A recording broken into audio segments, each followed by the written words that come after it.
Welcome to this video. In Excel, I'm going to show you how to list all of these numbers going all the way down here. So a different number for each row, and we're going to go into the thousands or tens of thousands or hundreds of thousands.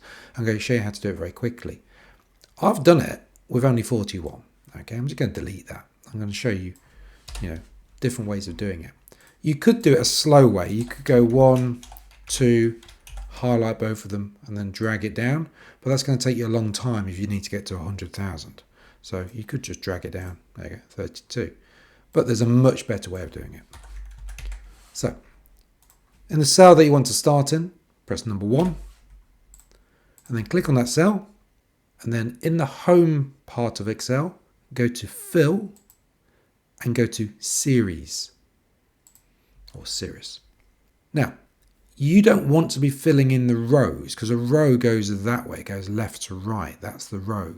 You actually want to be filling in the column. So you want it to be listing all of column A, which is where this is.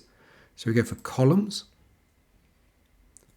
The step value is 1. So that means every time it's going to go up by 1. So it's going to go 1, 2, 3, 4, 5, 6. You get the idea.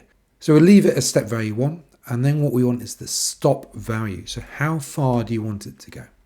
So we'll say 10,000. And let's see what it does.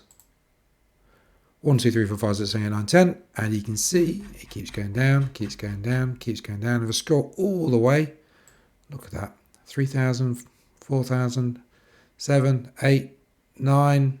We should get to 10,000 very shortly. There you go, 10,000. Hopefully you found this video useful. If so, please like the video and subscribe to my channel for more top tech tips.